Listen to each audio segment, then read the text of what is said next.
Xoş gördük əziz dinləyicilər. Ukrayna-Rusiya ətrafında vacib gedişlər, vacib xodlar hələ davam edir, siyasi xodlar davam edir və çox maraqlı hadisələr baş verir. Əvvəla bu günlərdə Londonda keçiriləcək görüş çox maraqlıdır. Əlbəttə Avropa Birliyi, Amerika Birləşmiş Ştatları və İngiltərə iştirak edəcək burada.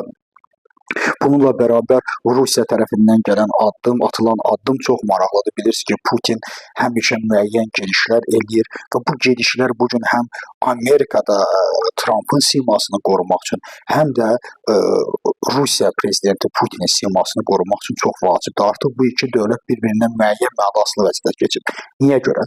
Bugün Putinin hər hansı bir geri qalması Trumpı ağır vəziyyətə salır və Trumpın da uduzması əlbəttə ki, Putinin uduzması deməkdir. Bu günlərdə Amerikada keçirilən bütün sorğularda Trump hakimiyyəti səs itirdiyinin şahidi oldu və bu Trump hakimiyyəti üçün çox böyük bir faciədir. Çünki Trump hökuməti, Trumpın qoyduğu insanlar, siyasi xadimlər həqiqətən Trumpı çıxılmaz bir vəziyyətə salıb.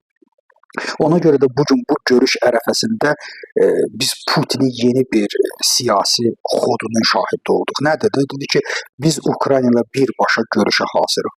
Bu nə qədər önəmlidir? Əlbəttə, bu o qədər önəmlidir ki, təsəvvür edin ki, 3 il yarım bundan əvvəl Putin hökuməti Rusiyanı, daha doğrusu Ukraynaya denazifikasiyasına girirdi. Yəni ki, Zelenski hökuməti faşistdir, biz o hökuməti tanımırıq. Ümumiyyətlə, Ukrayna kimdir? Biz Amerika ilə söhbət edəcək, amma gəlib elə bir vəziyyət yetişdi ki, bu günləri Putin birbaşa Ukrayna ilə görüşmək istəyir. Yaxşı, bəs bu nə deməkdir? Bu da o atəşkəslərdəndir və mən də elə düşünürəm.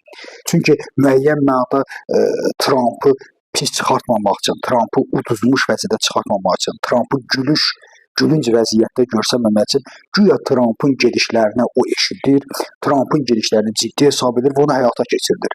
Bir günlük atəşkəs və bəlli olur ki, atəşkəs yoxdur.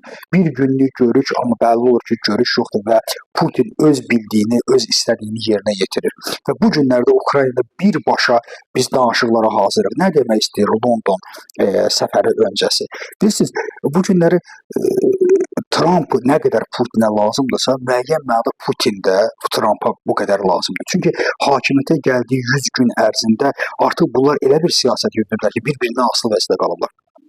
Trump pis vəziyyətdə düşdükdə öz necə deyirlər, siyasi xadimləri, jurnalistlər qarşısında, yəni biz sözümüzü Rusiyaya keçirdə bilmirik deməmək üçün Rusiya müəyyən addımlar atır onun üçün. Məsələn, bu addımlardan da biri budur. Bax, görürsünüz, Putin bizim sözümüzü eşidir, o birbaşa danışıqlara hazırdır.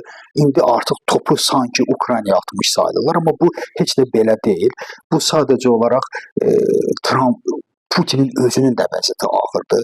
Putin çox yaxşı başa düşür ki, bu günləri Trump onun üçün bir nemətdir. Əgər Trump əldən çıxarsa, o onun üçün həddindən artıq ağır olacaq. Məhz Paris görüşündən sonra bu addımı atmaq və London görüşü ərəfəsində bu addımı atmaq müəyyən mənada yenidən mərkəzdən qaçmayla, yenidən müəyyən mənada güya sülhpərvər görünmək, güya nəsə bir xod edir, güya bu nəyəsə hazırdır, güya bu sülhə və yaxud da birbaşa görüşə hazır kimi özünü göstərmək əslində siyasi xoddur, əslində bu Ukraynaya və yaxud da ki, Avropa Birliyini aldatmaq cəhdindən başqa bir şey deyil və bu günlərdə də Ukraynanın davamlı zərbələri artıq 250 min tondan ibarət olan artilleriya bazalarının partladılması məsələsi də ortadadır.